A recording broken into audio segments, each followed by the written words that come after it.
आप देख रहे हैं जी सलाम, लेकर हाजिर हैं हम सलाम दक्कन। मैं हूं इमरान खान। AIMIM के fire brand leader Akbaruddin Owaisi ने मंदिर की मरम्मत के लिए तेलंगाना हुकूमत से फंड की मांग की है। छोटे ओवैसी ने CM के चंद्रशेखर राव से मुलाकात करके मुतालबा किया है कि पुराने हैदराबाद की सिंह वाहिनी महाकाली मंदिर की मरम्मत के लिए 10 करोड़ रुपए की मांग उन्होंने की है। साथ ही अफजलगंज मस्जिद की मरम्मत के लिए 3 करोड़ रुपए की जरूरत बताई है, जिसके बाद CM ने MIM MLA को हर तरह की मदद की यकीन दहानी कराई है। जज्बाती बयानों के लिए मशहूर अकबरुद्दीन के इस रुख को देखते हुए BJP MLA राजा सिंह के भी सरगर्म होने की खबर है।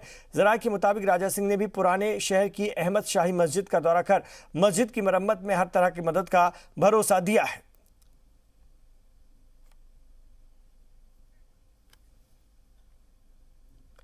जामिया कोऑर्डिनेशन कमेटी ने आज जामिया मिलिया इस्लामिया से पार्लियामेंट के लिए शहरियत तरमीमी कानून NRC और NPR के खिलाफ मार्च निकाला, जिसे पुलिस ने यूनिवर्सिटी के करीब होली फैमिली अस्पताल के पास रोक दिया है। पुलिस ने मार्च निकालने की इजाजत नहीं दी है। मार्च के दौरान तलबा आइन के नाम दम पर मार्च करेंगे का नारा लगा रहे हैं और दिल्ली पुलिस की तरफ से बड़ी तादाद में पुलिस फोर्स तैनात की गई है। होली फैमिली अस्पताल के पास बड़ी तादाद में पुलिस फोर्स की तैनात की गई है। वहीं हजारों की तादाद में तलबा मार्च में शामिल हैं। इससे पहले भी कमेटी की तरफ से महात्मा गांधी की बरसी पर 30 जनवरी को यूनिवर्सिटी से राजघाट तक मार्च निकाला गया था।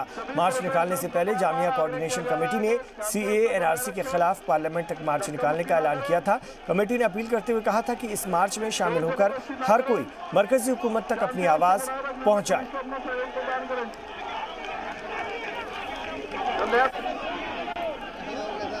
सभी प्रोटेस्टेंट्स को बार-बार आग्रह किया जा रहा है कि बार-बार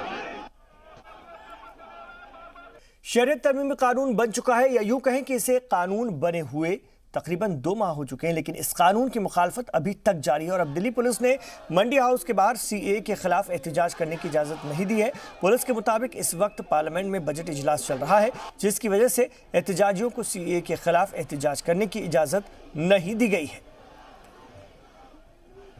नए शहरियत तरमीमी कानून के खिलाफ मुल्क में हर दिन एक नया बाब जुड़ता जा रहा है। दिल्ली के शाहीन बाग के तर्ज पर कर्नाटक के बिलाल बाग बनाने का दावा शुरू हो गया है। बेंगलुरु की तारीखी बिलाल मस्जिद के करीब 3 दिनों से खवातीन हम कागज नहीं दिखाएंगे स्लोगन के साथ मुजाहरे पर बैठी हुई हैं। ये रिपोर्ट देखिए।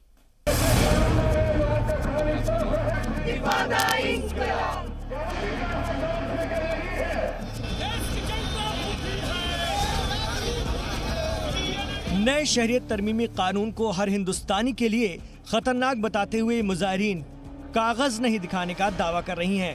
उनका कहना है कि आज मुसलमानों को अलग किया गया, कल किसी दूसरे का नंबर होगा। इसके लिए सबको मिलकर आइन मजबूत करने की जरूरत है। दिल्ली की शाहीन बाग की तर्ज पर गुज़िश्ता 3 दिनों से बिलाल मस्जिद के पास बैठी खवातीन इसे मुल्क की आवाज बता रही हैं। CAA के खिलाफ 3 दिन पहले शुरू हुए इस एहतजाज में लोग लगातार बढ़ते जा रहे हैं। इस दौरान बड़ी तादाद में समाजी तंजीम से जुड़े दूसरे मज़ाहिब की खवातीन भी शामिल होने लगी हैं। उन्होंने इसे दूसरी जंग आज़ादी का आगाज बताते हुए जारी रखने की अपील की। तकरीबन 2 महीने पहले CAA के खिलाफ दिल्ली की जामिया मिलिया से शुरू हुई ऐसी आवाजें लगातार बढ़ती जा रही हैं। एक तरफ मरकजी हुकूमत किसी भी सूरत में इस कानून को वापस लेने को तैयार नहीं है, दूसरी जानिब जांच एजेंसियां मुजाहरे में गैर मुल्की फंडिंग जैसे मवाद तलाश कर रही हैं। ऐसे में सवाल सबका साथ सबका विकास के साथ साथ सबके विश्वास पर भी उठने लगा है। ब्यूरो रिपोर्ट, जी मीडिया। उधर कर्नाटक के कलबुर्गी में भी CAA के खिलाफ मुजाहरा जारी है और इस दौरान एहतजाजियों ने वजीर आजम से इस कानून को वापस लेने की मांग की। उन्होंने कहा कि मुल्क में बहुत सारे जरूरी काम हैं, ऐसे आपसी भाईचारे को खत्म करने वाले कानून की क्या जरूरत थी। मुजाहरे में दीगर कई तंजीम की खवातीन कारकुनान भी शामिल हुई। CAA के खिलाफ मुनक्किद रैली में ओवैसी ने कहा है कि वो कागज की जगह अपनी छाती दिखाएंगे। आंध्र प्रदेश के कर्नूल में एक रैली के दौरान AIMIM सदर ने मरकजी हुकूमत पर जमकर वार किए। इस दौरान उन्होंने PM मोदी के बयानात पर भी सवाल उठाए। कागज अगर दिखाने की बात होगी तो हम सीना दिखाएंगे मार गोली, इसी में हमारा कागज छुपा है। दिल पे गोली मार, क्योंकि दिल में भारत की मोहब्बत है जो तुझे अब तक समझ में नहीं आई। मरकजी वजीर अनुराग ठाकुर के बयान पर तंज करते हुए ओवैसी ने कागज नहीं दिखाने की बात कही है। आंध्र प्रदेश के कर्नूल में एक अवामी रैली के दौरान MIM सदर ने PM मोदी के मुस्लिम प्रेम पर भी सवाल उठाए। पार्लियामेंट में नरेंद्र मोदी कहते हैं कि मैं भारत के मुसलमानों को मुसलमान नहीं इंडियन देखता हूं। आपके कैबिनेट का वजीर कहता है कि देश के गद्दारों को गोली मारो सालों को, उसके पैगाम पर अमल करने के लिए गोली चलाता है। नरेंद्र मोदी, आप वजीर आजम हैं, मैं आपसे पूछना चाहते हैं, कहां गई आपकी मोहब्बत? फ्रंटियर गांधी के साथ की तस्वीर मांगते हुए ओवैसी ने कई सवाल किए। उन्होंने कहा कि हुकूमत जब अपनी यादगार तस्वीरों को नहीं दिखा पा रही है तो वे कागज कहां से लाएंगे? देखो, ओवैसी नरेंद्र मोदी से कह रहा है कि फ्रंटियर गांधी के अगर पैर छुए तो उसकी फोटो दिखाओ। मैं इसलिए कह रहा हूं, तुम 400 साल के बाद तुम यहां पर आकर मुझसे पूछेंगे, बताओ भारत की शहरियत साबित करो। जब नरेंद्र मोदी के पास खान अब्दुल गफ्फार खान के पैर छूने की फोटो नहीं बता सकते, तो किस बुनियाद पर कर्नूल की आवाम से तुम आकर पूछोगे कि कागज दिखाओ? हम नहीं दिखाएंगे कागज। इस दौरान ओवैसी ने NPR और NRC को एक सिक्के के दो पहलू बताए। उन्होंने कहा कि हुकूमत का मकसद आवाम को मजहबी नफरत की आड़ में उलझाए रखना है। झूठ बोलती है यह सरकार कि NPR NRC अलग है। नहीं है। NPR और NRC एक सिक्के के दो रुख हैं। इसीलिए नरेंद्र मोदी की हुकूमत ने 3,900 करोड़ रुपए NPR के लिए दिए हैं। नए शहरियत तरमीमी कानून के खिलाफ जारी एहतजाज को आगे भी जारी रखने पर ओवैसी ने जोर दिया। हालांकि इसके लिए ओवैसी ने मुजाहिरीन से पुरअमन तरीके से एहतजाज करने की अपील की। ब्यूरो रिपोर्ट, जी मीडिया। मशहूर शायर मुनव्वर राणा की बेटी सुमैया राणा ने कहा है कि उनके बयान को गलत तरीके से पेश किया गया है। उन्होंने कहा था कि बीजेपी हुकूमत में मुल्क का माहौल खराब हो गया है और मुल्क में दम घुट रहा है। साथ ही उन्होंने बीजेपी MP सतीश गौतम के बयान को लेकर जवाबी हमला भी किया। मशहूर शायर मुनव्वर राणा की बेटी सुमैया राणा का एक बयान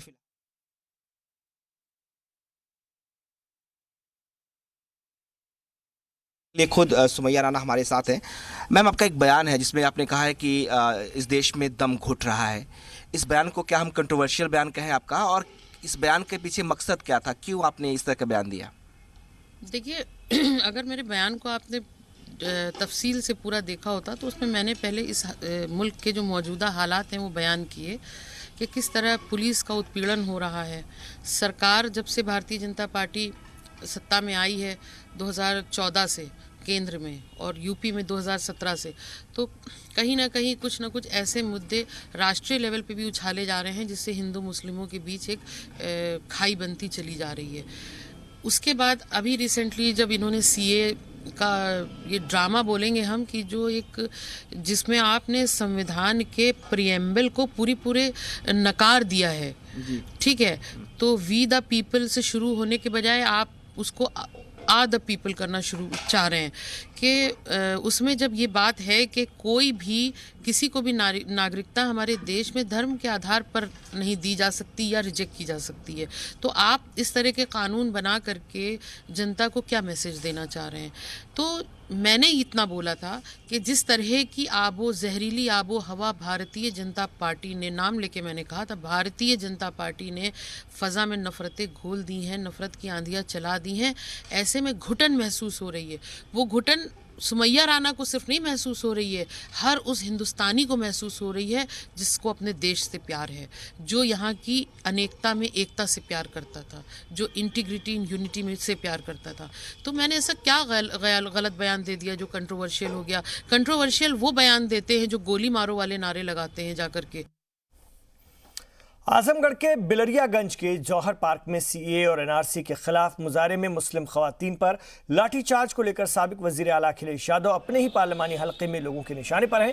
समाजवादी पार्टी के कौमी सदर और MP अखिलेश यादव के पार्लिमानी हलके आजमगढ़ में ही उनके गुमशुदा होने के पोस्टर लगा दिए गए हैं। अखिलेश यादव के गुमशुदा होने को लेकर मुसाफिर खाना और कलेक्ट्रेट इलाके में पोस्टर लगाए गए हैं और ये पोस्टर कांग्रेस अक़लियती सेल की जानिब से चिपकाए गए हैं।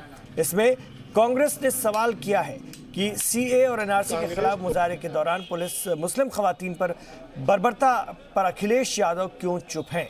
वहीं अखिलेश हुकूमत में वजीर रहे राममूर्ति वर्मा ने कांग्रेस पर जवाबी हमला करते हुए कहा कि कांग्रेस होशो हवास खो चुकी है। कांग्रेस तो अभी अपना वजूद बनाने का प्रयास कर रही है। दुर्भाग्य है कि उनको भारतीय जनता पार्टी से लड़ने में डर लग रहा है। वो समाजवादी पार्टी से ही लड़ने का काम शुरू किए हैं। और ये जो पोस्टर वगैरह है, ये कोई होगा, कोई हम नहीं समझते कोई होश हवास वाला व्यक्ति ये पोस्टर लगा सकता है। राम मंदिर, ट्रिपल तलाक, आर्टिकल 370 और सीए के बाद बीजेपी का अगला निशाना बुर्का है। ये हमने खुद यूपी हुकूमत के दर्जा हासिल वजीर रघुराज सिंह का कहना है। मुतनाज़ा बयानों के पहचान बन चुके रघुराज नकाब पर बैन की मांग कर रहे हैं, तो मजहबी रहनुमाओं ने हुकूमत से नफरत फैलाने वालों पर ही बैन लगाने की मांग की है। ये रिपोर्ट देखिए। तूफान तो इस शहर में अक्सर आता है, देखें अब कि किसका नंबर आता है। उर्दू के मशहूर शायर राहत इंदौरी के इसी मजमून पर बीजेपी एक के बाद एक कदम बढ़ाती नजर आ रही है।